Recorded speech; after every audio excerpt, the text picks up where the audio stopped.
Hi guys, and welcome back to my channel, Sonic Love. So in today's video, we're going to be roughly going over these two beautiful little handhelds. I know there's a lot of people out there that just want something that's really small, compact, to take with you on the go, to continue your retro gaming and make sure that it doesn't have too much bulge in the pocket, and also is very comfortable to carry around and something you can forget about and just whip it out and play some good old retro gaming on. The two handhelds that I will be doing a comparison video are the Miyoo Mini Plus versus the Anbernic RG35XX. Both really good in their own right. So hopefully this video will then make you have a decision on which one to get, or if you're like me and crazy enough, just buy bloody both. Without further ado, let's do the comparison video. So first off, I'm just literally going to go over the size of the unit and what it involves with the unit itself. So as you can see, the unit on the right is a little bit bigger, not by much. There is more real estate on the bottom. If we just put the D-pad and the buttons level, you'll see that they are identically, virtually the same, but just with a little bit more to the bottom, I would say. They both have ABXY, start select, a menu button, and also a D-pad.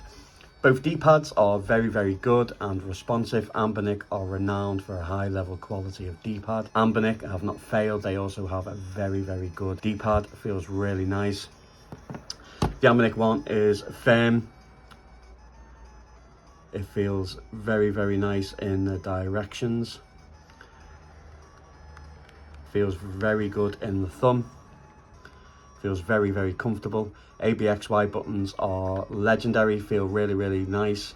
They are shiny, so if you're not into shiny buttons, then maybe you can get some custom ones. It's up to you, but I've had no issues with them whatsoever. So the actual response of the buttons are really, really nice. We have triggers on the back. These are a little bit more chunkier than the Miyoo Mini, but I find these to be incredibly comfortable. I don't seem to have an issue with fingers or a cramping on the inside of my thumb and first finger that I do with the Miyoo Mini over a long period of time. So I would say out of them both that I do actually find the Anbernic 35XX to be a little bit more comfortable over a long period of time. But that is me being nitpicky. It doesn't mean to say that this isn't uncomfortable, just that I find that these shoulder buttons are a lot recessed in compared to the 35XX. So I just think that it is more awkward. My fingers need to be quite close to the unit itself in order to press it. So when I'm playing a game over a long period of time, it can, instead of having my fingers resting on an angle, which is a more natural position from where my thumb is, I have to then put my fingers in to press, so it's more flatter against the unit, hence the stretching of the inside of the fingers. Now, you can accommodate that by just widening your arms, but then I tend that you don't have the right grip to actually do some fighting games. But it's no biggie, like, don't get me wrong, it's still very comfortable and it's still a great device and the buttons are great. But that's just how I feel about it. But again, the ABXY are shiny buttons again. Yeah, great response. I've had no issues with it. The D-pad is a lot more looser than the Anbernic D-pad. This seems to be a little bit more firmer, where this one just seems to be a little loose. Like there's not much give with it, but still very good. I'm not complaining, but I'm just letting you know that this one is a lot looser, so maybe you're not going to have much thumb strain with this as what you would over a long period of time with this one. So I'd say that the D-pad on the Miyoo Mini is a lot better in my opinion. But I'd also say that the triggers are better on here, just for the size and the fact that I don't have to have my finger so close to the unit. I can have it on an angle and still be able to press the buttons more comfortably in a natural position where my thumb is at the front playing the buttons. So yeah, as far as buttons go, they go really, really well hand in hand. You're not going to be disappointed with it, but that's just what I'd like to point out. The screen itself, both of them are rocking a 3.5-inch screen. Very, very nice screens, by the way. Fantastic viewing angles on both. I don't think you're going to have any complaints. They're some of the best screens that I've seen, really, for the vibrancy.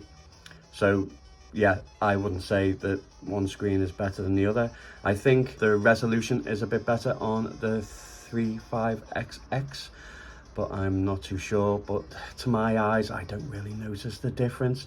Maybe to somebody who has younger eyes than myself would, but to be honest, when you're taking it on the go and you're just whipping it out for like an hour of gameplay, that's not really something that you notice. They've both got very, very beautiful screens. So on the sides, we have a volume up and down. If you hold the menu button or select button, it also acts as a brightness as well. Nothing on the right hand side for the Miyoo Mini. On the left hand side, again, we have a volume, and on the left side, volume. Right side, we have a reset button and also a power on button and 2 micro SD cards, one for your operating system and one for the ROMs that you have. They both have a mono speaker. I would say out of them both that I do prefer the Anbernic speaker over the Miyoo Mini. Just to give you a comparison of the music going up as loud as I can. Both very loud, but still they do the job very, very well. Let's just quickly jump into a game just to show you the loudness of the 35XX.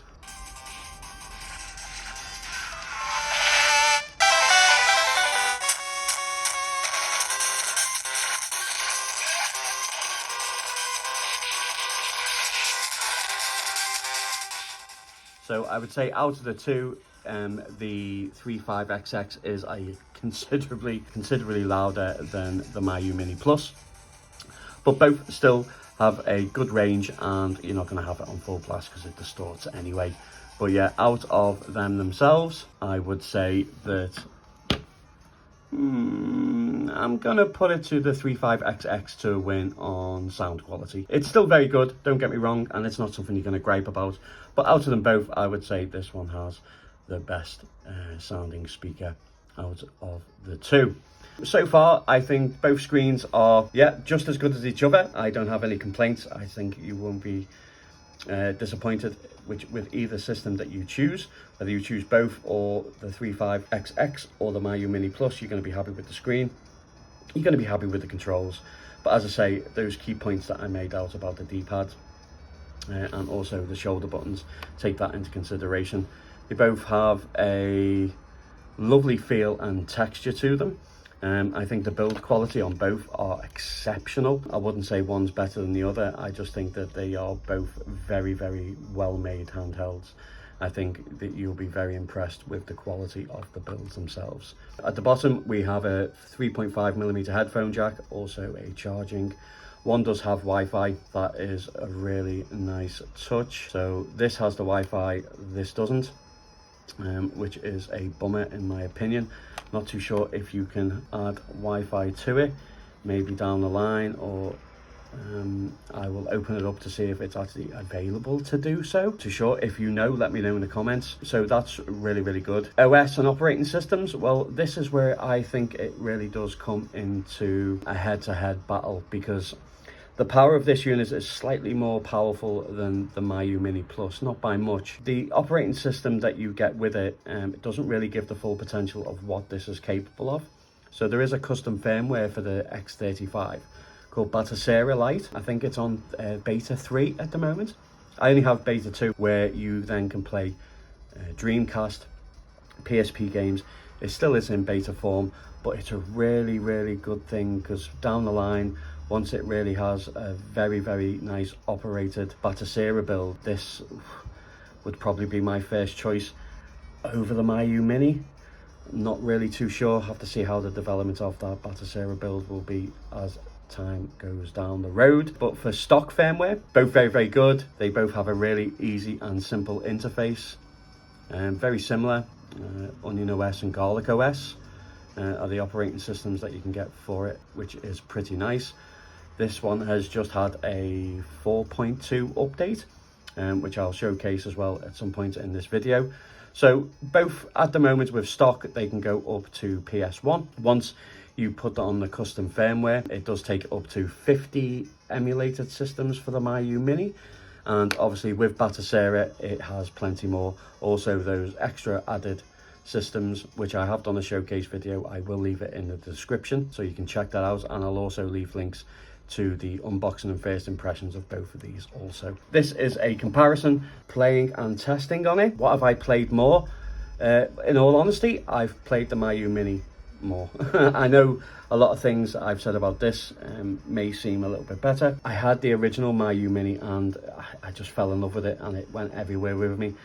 And this is just a bigger version of that, so I think maybe because of that sole reason itself, that's the reasons why I gravitate to this one more than this. I'm not really too sure. I think personally I would go with Miyoo Mini Plus, but as I say, once this build comes into play with Batocera, I think I'll start to gravitate towards this one a lot more when I take it on the go. So in this section, we'll be doing a side-by-side comparison of gameplay performance. I will use the same games and put them side by side, just so you can get an idea of what games run well. I'll try and do harder to run games, just so you can see the comparison between them both.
Love to know what you think, guys, if you have tested out the firmwares, custom firmwares for both of these units. What do you think is the best? Do you have two? Do you have the Miyoo Mini Plus and the 35X? What do you prefer? What do you use more? Let me know in the comments. That would be awesome. So yeah, so I hope this has helped to like maybe establish a rock solid thought of which one that you would get as a handheld, just itself. But they're so close and they're so very well made, and they are absolutely lovely devices. Personally, just get bloody both, and then you'll have the best of both worlds. If you found this video helpful, I am glad. Please let me know by giving it a thumbs up. A like and a share is always appreciated and makes the channel grow. And as always, guys, take care.